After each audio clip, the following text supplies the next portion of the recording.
কুমিল্লার পদুয়ার বাজারে ঢাকা চট্টগ্রাম মহাসড়কে লরির চাপায় প্রাইভেট কারের 4 যাত্রী নিহত হয়েছেন। আরও জানাতে ঘটনাস্থল থেকে যোগ দিচ্ছেন সহকর্মী তানভীর খন্দকার। তানভীর, কখন এই দুর্ঘটনার ঘটনা ঘটেছে? এখন যে 4 জন যাত্রী নিহত হয়েছে তাদের কোথায় রাখা হয়েছে?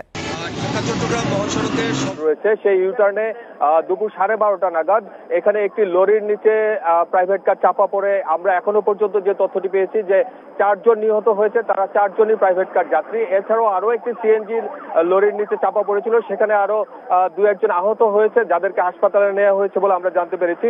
তো এই মুহূর্তে আসলে এখনো লরিটি কিন্তু মহাসড়কের উপরেই পড়ে আছে। কিছুক্ষণ আগেই লরির নিচে যে প্রাইভেট কারটি চাপা পড়েছিল সেই প্রাইভেট কারটিকে ফায়ার সার্ভিস এবং হাইওয়ে পুলিশের যৌথ সহযোগিতায় কিন্তু সেটিকে উদ্ধার করে 4 জন ছিল তারা সকলেই কিন্তু মৃত্যুবরণ করেছে বলে আমাদেরকে পুলিশ নিশ্চিত করেছে। আর পুলিশ যেটি বলছে যে তারা এখনো পর্যন্ত যেটি খবর পেয়েছে, এই প্রাইভেট কারে যারা ছিল তারা সবাই একই পরিবারের সদস্য। তার মধ্যে একজন অবশ্য প্রাইভেট কারের চালক ছিল, বাকি 3 জনের মধ্যে 2 জন স্বামী স্ত্রী, একজন সন্তান ছিল বলে আমরা জানতে পারছি। আর তাদের বাড়ি কুমিল্লার সদর দক্ষিণের কোনো এক জায়গায় বলে তারা আমাদেরকে জানিয়েছে, তবে বিষয়টি এখনো নিশ্চিত না।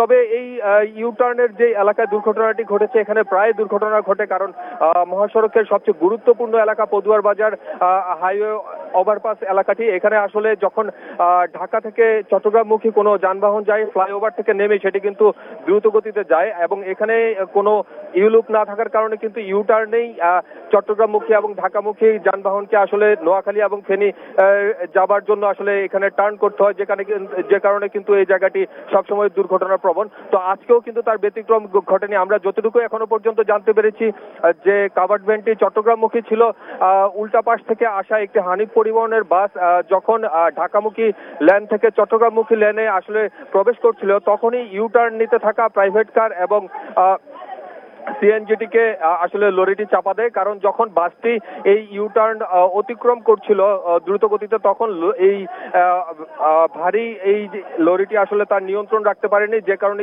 কিন্তু সে প্রাইভেট কার এবং সিএনজিটিকে চাপা দেয়। আর সেখানে আসলে এই 4টি প্রাণ ঝরে যায় এবং এই মর্মান্তিক দুর্ঘটনায় আরো অন্তত 3 জন আহত হয়েছে, যাদেরকে কুমিল্লা মেডিকেল কলেজ হাসপাতালে পাঠানো হয়েছে বলে আমরা জানতে পেরেছি।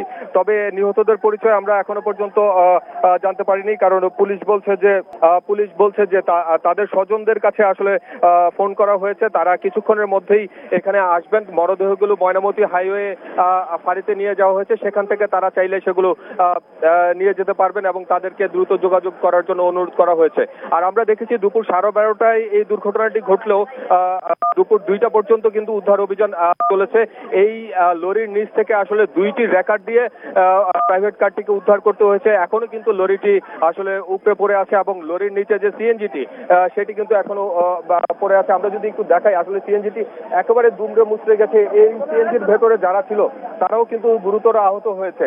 আর যদি লরির নিচের অবস্থানটি একটু আমরা দেখানোর চেষ্টা করি, তাহলে বোঝা যাবে যে একটি প্রাইভেট কার তার কতটুকু উচ্চতায় আসলে ভেঙে ভেতরে দুমড়ে মুচড়ে গিয়েছিল। এই লরির নিচে মূলত প্রাইভেট কারটি এক দুমড়ে মুচড়ে গিয়েছিল এবং এই প্রাইভেট কারের ভেতরে যে 4 যাত্রী ছিল তারা আসলে ঘটনাস্থলে মৃত্যুবরণ করে বলে আমাদেরকে ফায়ার সার্ভিস এবং পুলিশের পক্ষ থেকে জানানো হয়েছে। তো মরদেহগুলো এখন ময়নামতি হাইওয়ে ক্রসিং থানায় রাখা হয়েছে, সেখান থেকে স্বজনরা তাদের মরদেহগুলো নিয়ে যাবেন বলে আমাদেরকে হাইওয়ে পুলিশের পক্ষ থেকে জানানো হয়েছে।